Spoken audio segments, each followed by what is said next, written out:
Hi, Bullard High School students.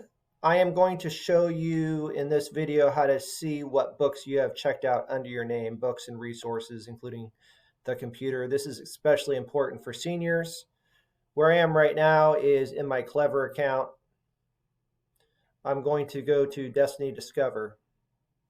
Click on that.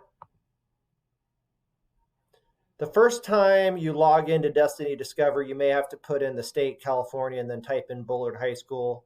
I've already done that, so I don't have to do it, but that's really easy to do. Pretty self-explanatory. Hit go.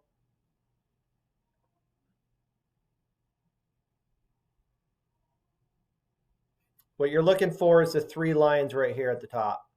You click that, you go to checkouts. I don't have anything checked out under my name right now, but for you, you will see your textbooks and any technology you have checked out under your name. All right, that's it. Have a great day.